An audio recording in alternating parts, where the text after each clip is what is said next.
2 to 3 years ago, when a group of friends and I went camping in a forest behind one of their houses, it is easily one of the most terrifying moments of my life thus far. We walked 6 miles till we found an old wooden log cabin, which we chose to sleep in for the night. The first sign we should have left was that the place seemed fairly well maintained, considering how old it was. Being dumb teenagers, we thought it was cool. Our friend had a cabin of his own, but it was actually someone else's.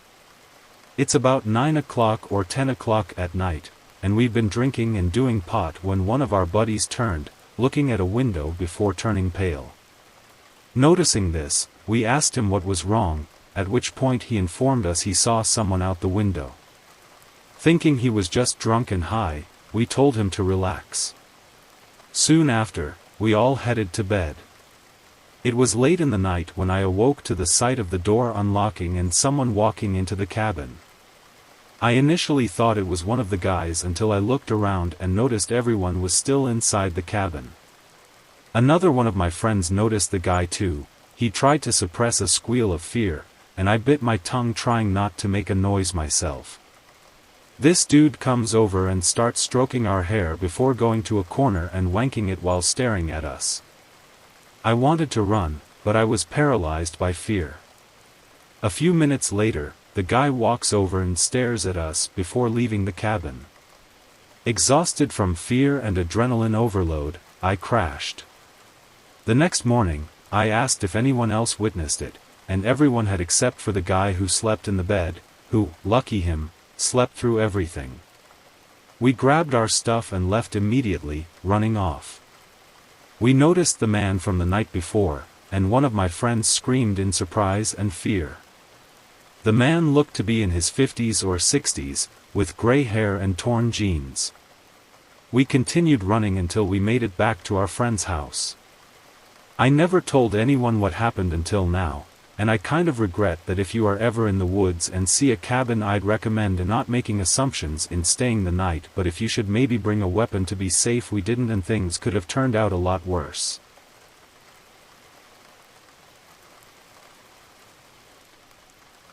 I live in southwestern Virginia, on the borders of Tennessee and Kentucky. I grew up with stories of ghosts in the area, and I never believed those stories until I was older. The story of why goes as follows. One night, my friends and I were leaving a church Jew service. When I took my cousin home, soon after, I walked my friends Cody and Kirkland home as well. Kirkland lived on the top of a mountain, and Cody lived on the other side of him. As we're traveling up the mountain, Cody says, "That was weird. Did you all see that guy on the side of the road?" I looked over at Kirkland, who was laughing, and then looked back at Cody, who turned around as though he was looking for the guy. There's no one back there. Cody, Kirkland, and I hadn't seen anyone. We thought maybe it was Cody messing with us or his imagination was running wild. Cody tells us the guy was wearing an orange shirt with camouflage shorts and had a flashlight, but we dismissed this as we had not seen the guy or any flashlight.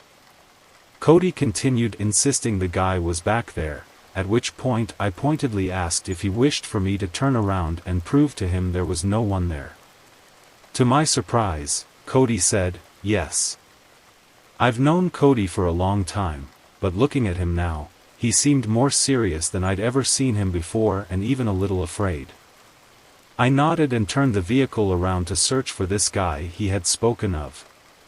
We were going around a curve when Cody started shouting, "There he is! There's the man!" Staring intently, we noticed the outline of a man with a flashlight moving around on the ground. We started to chill for a second and another vehicle came around the corner, dimly lit, and the man vanished. I don't mean he simply ran off or hid somewhere. There was literally nowhere for him to run or hide on this part of the mountain. I mean the man truly vanished before our eyes. Seeing this, we all freaked out before driving back to my mom's. My mom, upon hearing the story, couldn't stop laughing. She, for some reason, thought the whole matter was hilarious. My mom went with us when I went back to drop my friends off, and we didn't see the man. So, she told me to take another way home, and Kirkland had wandered a different path. Still, there was no man. Cody still sees the man on occasion and has likened to calling him the flashlight feller. But every time he sees him, the guy seems to vanish into thin air.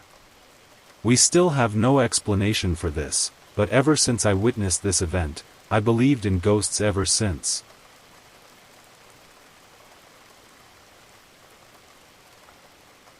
I'm a 36-year-old female, and I've lived with this memory for most of my life. I hope to end the nightmares behind it by sharing my story. It begins when I was 13 years old in a small town of only 6,000 people. I lived in a cul-de-sac at the time, and this made my life easier in many ways. Everyone knew everyone in town, and in many ways, that made me feel safer. I was told never to go for houses away from my own and never to go to the woods. Thankfully, my friends would always come by and visit me. We'll call my friends Michael, Shelley, and Connie. My friends would come down every day to ride bikes and hang out. On this particular day, we got it in our minds to check out the woods across from my property, as we'd explored almost everywhere else around the neighborhood. We built a really cool fort and would take turns sharing ownership of the fort day by day. To get to the fort, you needed to cross a stream by swinging across a vine that led to many a mishap. On the day in question, we had two boys, Craig and Daniel, join us in the woods. Growing weary of our limited imaginations, as they put it, Craig, who was 13, and Daniel, who was 15, decided we should explore deeper into the woods. Being 15, Daniel made himself the leader, fearing being left behind. My friends and I joined the other two boys, and through the thicket of trees that previously blocked us from going deeper, Daniel, who was friends with my older brother, assured us he'd keep us safe. Exploring deeper into the woods, Daniel soon called out that he saw something ahead of us. Intrigued, we continued down our path until we came across a cabin. The cabin looked abandoned and old, and it had me quite intrigued. After knocking a few times on the door to make sure no one was around, Daniel began trying to knock the door in. I, however, was getting restless and went around on a path through the corner of the shack. I was about halfway down the path when I heard the front door give in and my friends cheering at their success. I shook this off and continued running down the path, and my foot caught something solid and unmoving that sent me face first into the dirt. Sitting up, I noticed a piece of wood. It seemed to lead to a potential hidden area, which I was all too anxious to discover. Getting up, I cleared the leaves out of the way and found a hidden door. I figured this must lead to a basement level in the cabin of some kind and called to my friends to come over. Daniel and Shelley were the only two to appear, but I figured I was in safe hands as Daniel was afraid of my brother, and Shelley was my closest female friend. Together we got the handle and lifted the hatch into the pit below. It looked like an abyss of despair, but I wanted to know where it led. Daniel stopped before going in, insisting he go first for our safety.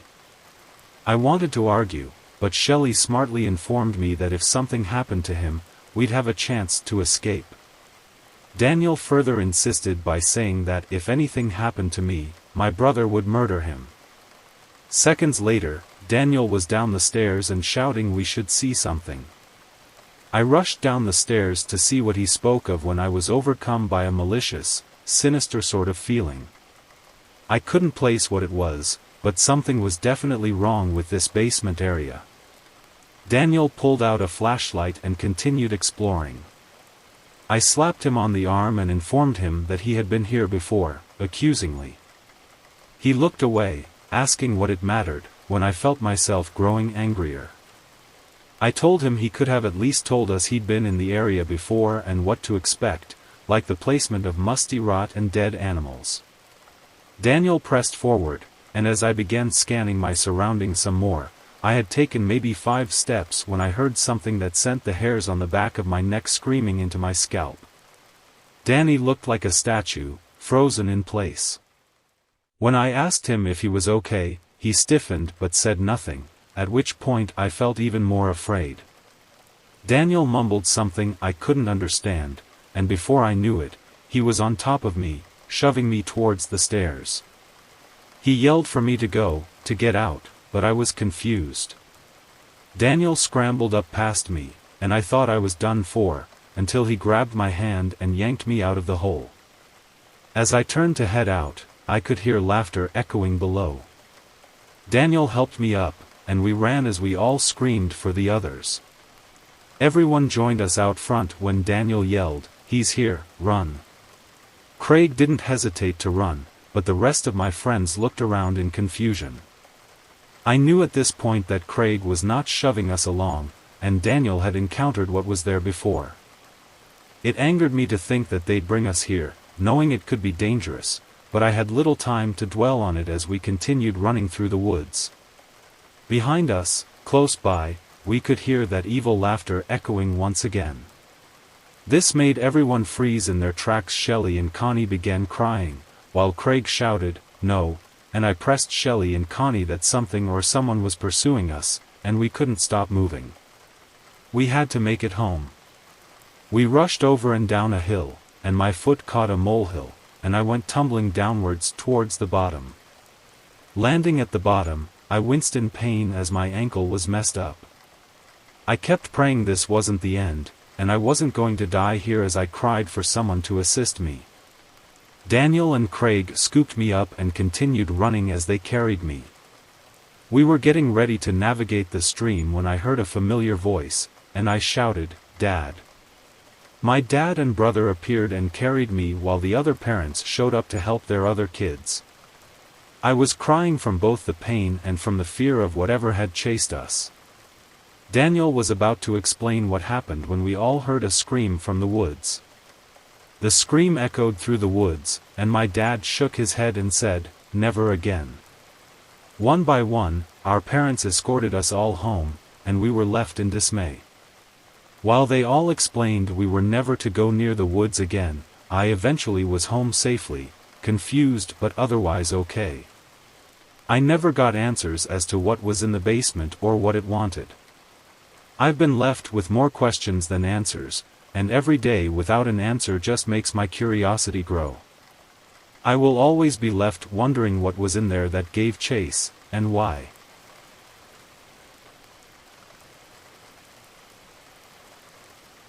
I live in Burlington, Ontario, a nice lakeside city near Toronto. The following story takes place on a school trip in the 8th grade at my school. Everyone would go on 2 trips their final year at the school, one trip in the fall, which was usually a religious camping trip approximately 40 minutes outside the city, and the second trip in the spring in Ottawa, where we would explore the city and visit museums. The first trip was boring, as it was basically a religious class extended by 3 days, while the second trip had more freedom and was much more exciting. This year, however, my class was allowed on a third trip. This was to camp, I will not name, about 4 miles away from the Algonquin Provincial Park. The camp was at one of the many lakes in the park and was set up to be like a typical summer camp. The cabins were spread out in wooded areas around the park. As you'd expect, boy and girl cabins were separated. The girls' cabins were the closest to the lake, almost in the forest and built on a gravel road. Our cabin was the largest but the most uncomfortable. The other cabins had windows that could open and shut, but ours were so old and appeared to be thin bug screens and a door that wouldn't very much closed all the way. I never went camping, as my family hated it, and this was my first impression, and I began to see why. The first evening out, we were all gathered around outside the mess hall for a fun nighttime activity. The counselors told us about a hermit that lived nearby, and the activity was to go to where he lived. We did this in groups, but the activity seemed kind of random to everyone. All the groups were allowed and kept screaming as we eventually made our way to the hermit's home, which was basically a log cabin.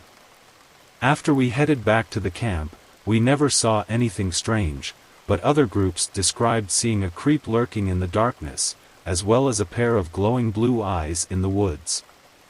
I shrugged this off, thinking the hermit in the woods story was made up by the counselors to creep us out, and the eyes were simply one of the counselors. After we went to sleep, I was awoken to the sound of someone sprinting down the gravel road towards our cabin. This freaked me out at first, then the thought crossed my mind that it could just be an animal that thought to pass. As I heard the gravel crunch, I sat in my cabin. It was soft, but I could tell it was a person lurking outside. My bed was right next to the door that wouldn't shut or lock, and the screens weren't covered by anything, so whoever was out there could see inside easily. I was scared stiff and ready to scream, expecting the door to open, but it never did. The gravel walker outside soon ran off towards the woods. I chalked it up to possibly being the hermit, as it was 3 o'clock in the morning when this happened. I didn't think the counselors would be up. I fell asleep again shortly after this. This was the creepiest thing that happened the rest of the trip. It rained non-stop the rest of the trip, and a few of the other campers got sick with the flu. I didn't have answers as to what happened that night, but the following year, my sister went on the same trip with her class. They'd done the hermit's drawing the night activity as well, and nothing weird happened. But she explained that on one of the days while exploring the woods with their friends, they saw the hermit sitting on a log in the distance. While I'm aware this story isn't the scariest in the world, I was unnerved at the realization that the hermit was real, and he really could have been wandering outside our cabin at 3 in the morning. It's been 10 years since my trip there, and I've never gone camping again.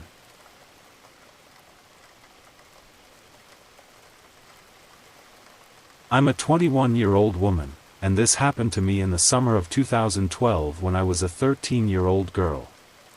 My mom, my sister, her 2 daughters, and I went on a road trip to Sweden from Normandy.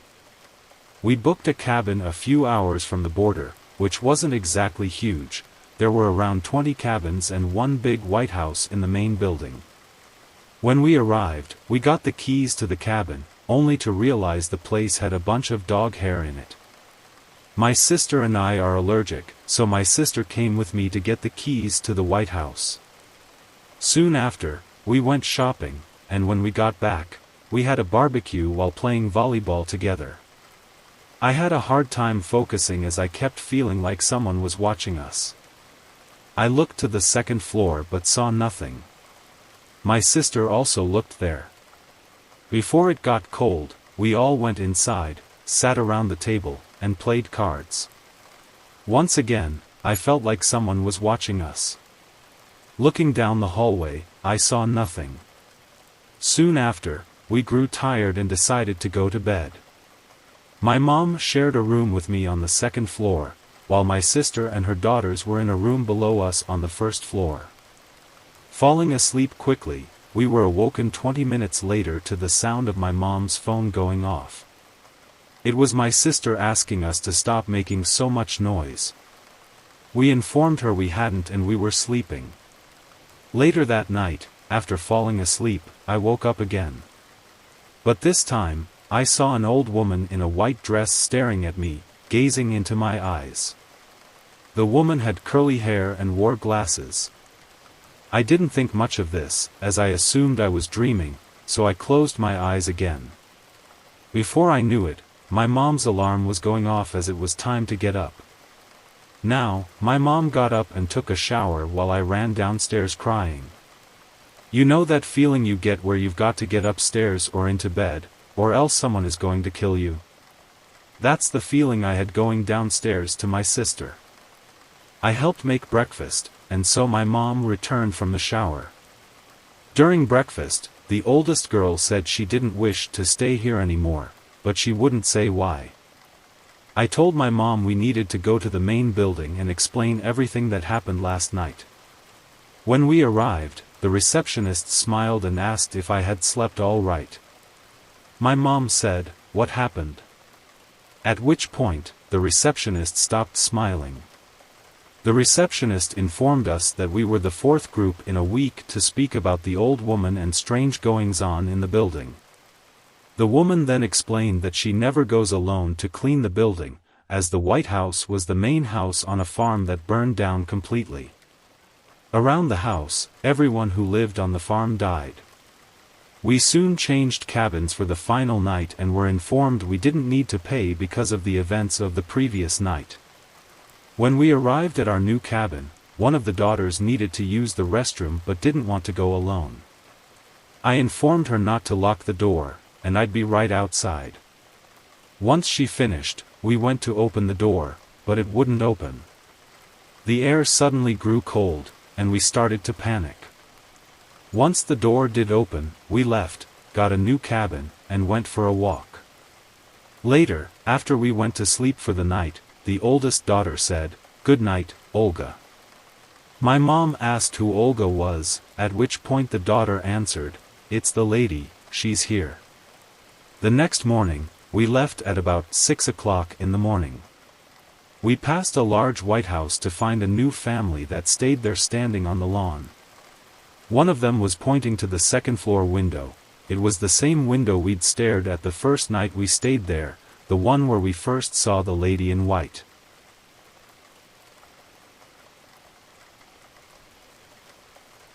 Let me start off by saying that this happened last year.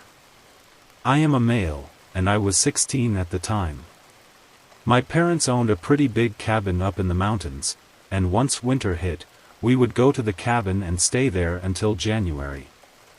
I always loved going up to the cabin because there was just so much to do, and it was pretty big in advance too. Well, we headed up there like any usual time, and on the first weekend we were there, my parents decided to go out for dinner. This meant I would have the whole cabin to myself, and I was excited, to say the least. After they left, I quickly got a bunch of junk food and turned on the PS4. It was pretty ironic because I was playing a game that takes place at a winter lodge. The game was called Until Dawn, and it is a horror game. I had played for about an hour when something hit a window in the main room loudly. I jumped, and my heart immediately started to race. I calmed myself and headed over to the window to see what it was. There was a harsh blizzard outside, so I gave up on looking out there, and all I could tell was that someone threw a snowball at the window. But who would be crazy enough to be out here during a blizzard? I tried to distract my mind by turning off all the lights and continuing to play the game. After another 30 minutes, someone knocked on the front door, loud enough for me to hear. My parents wouldn't let me open the door for strangers at 16, but I figured I could still check through the window by the door to see who it was. I approached the window and used my fingers to pry open the blinds and peek outside, only to be met with another set of dark eyes. I couldn't help but let out a scream that cracked as I jumped.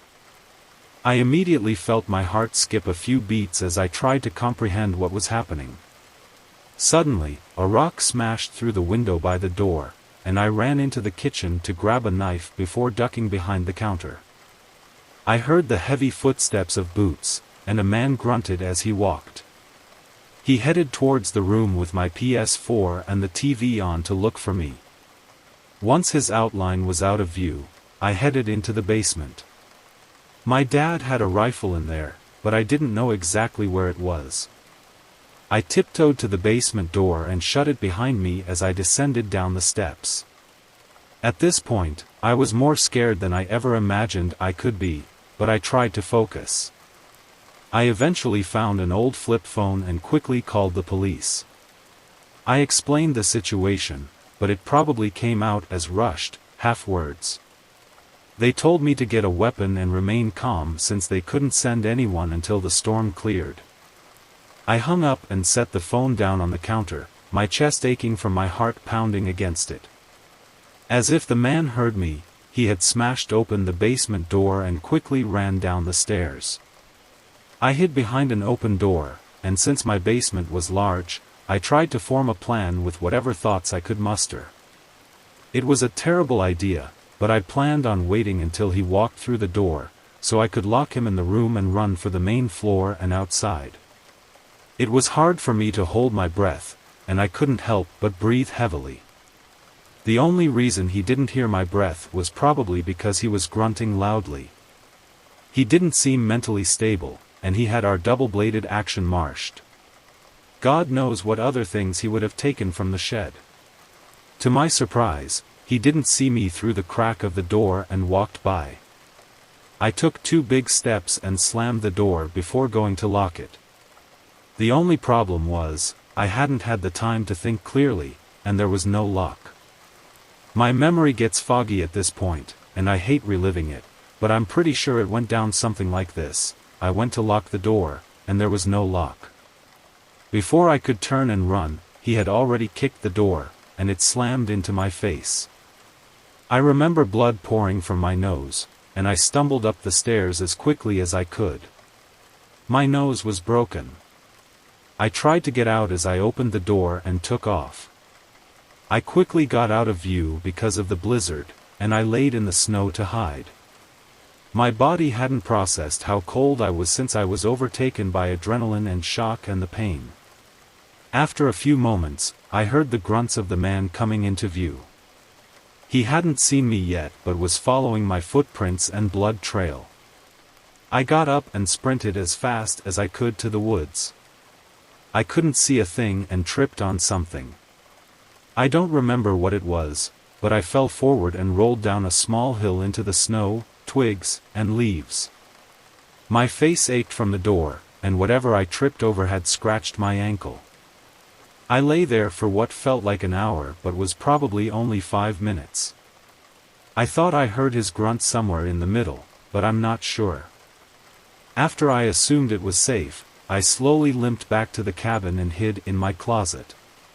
I slumped down and held onto a kitchen knife. There was no way I was going to trap myself in the basement to look for a gun. I'm not sure when, but I must have passed out because the last thing I remember was waking up as the police shined a light in my face. I didn't have any extreme injuries, or else I would have surely been dead. I was taken to the hospital, where my parents waited for me. This year, we are not planning on going up to the cabin because I don't think me or my parents could handle being there. I just can't imagine what would have happened if I hadn't tripped and fallen down the small hill in the blizzard. I'll be staying close to my family and my switchblade this Christmas.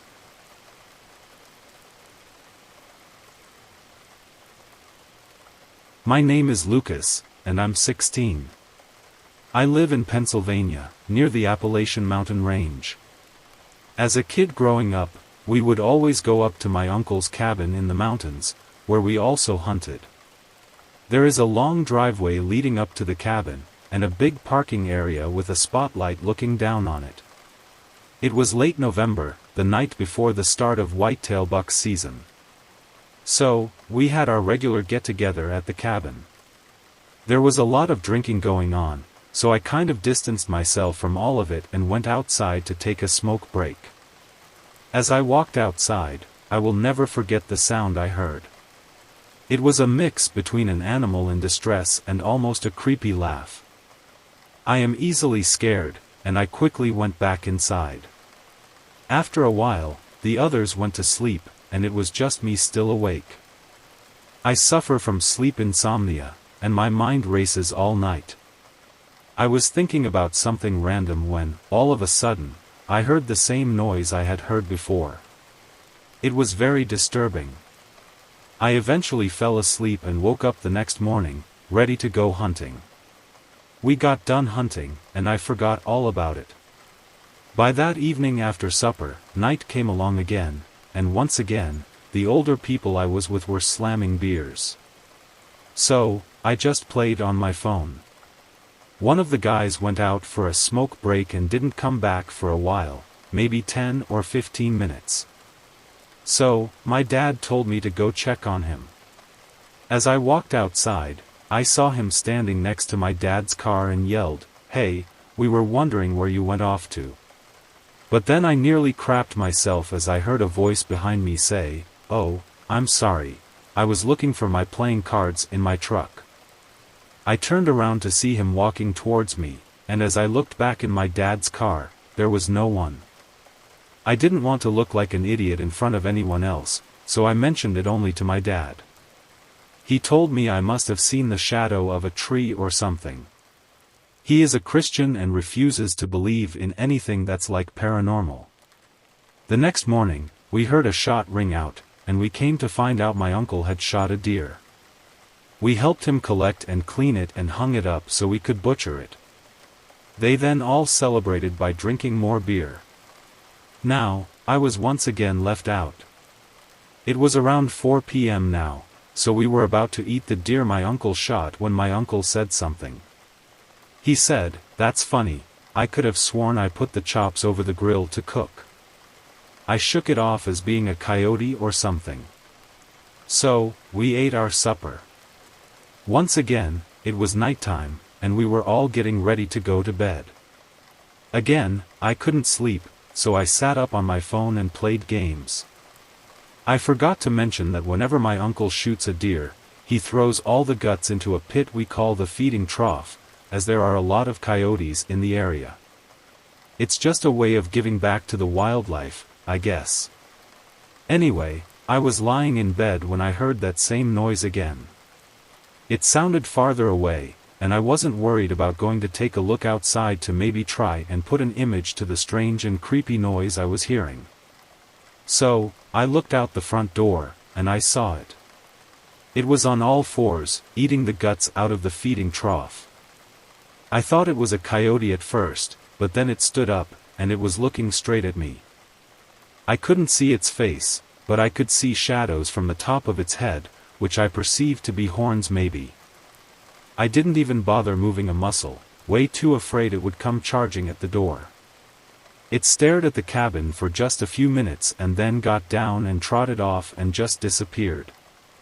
I told my dad what happened the next morning, and again, he denied it was anything.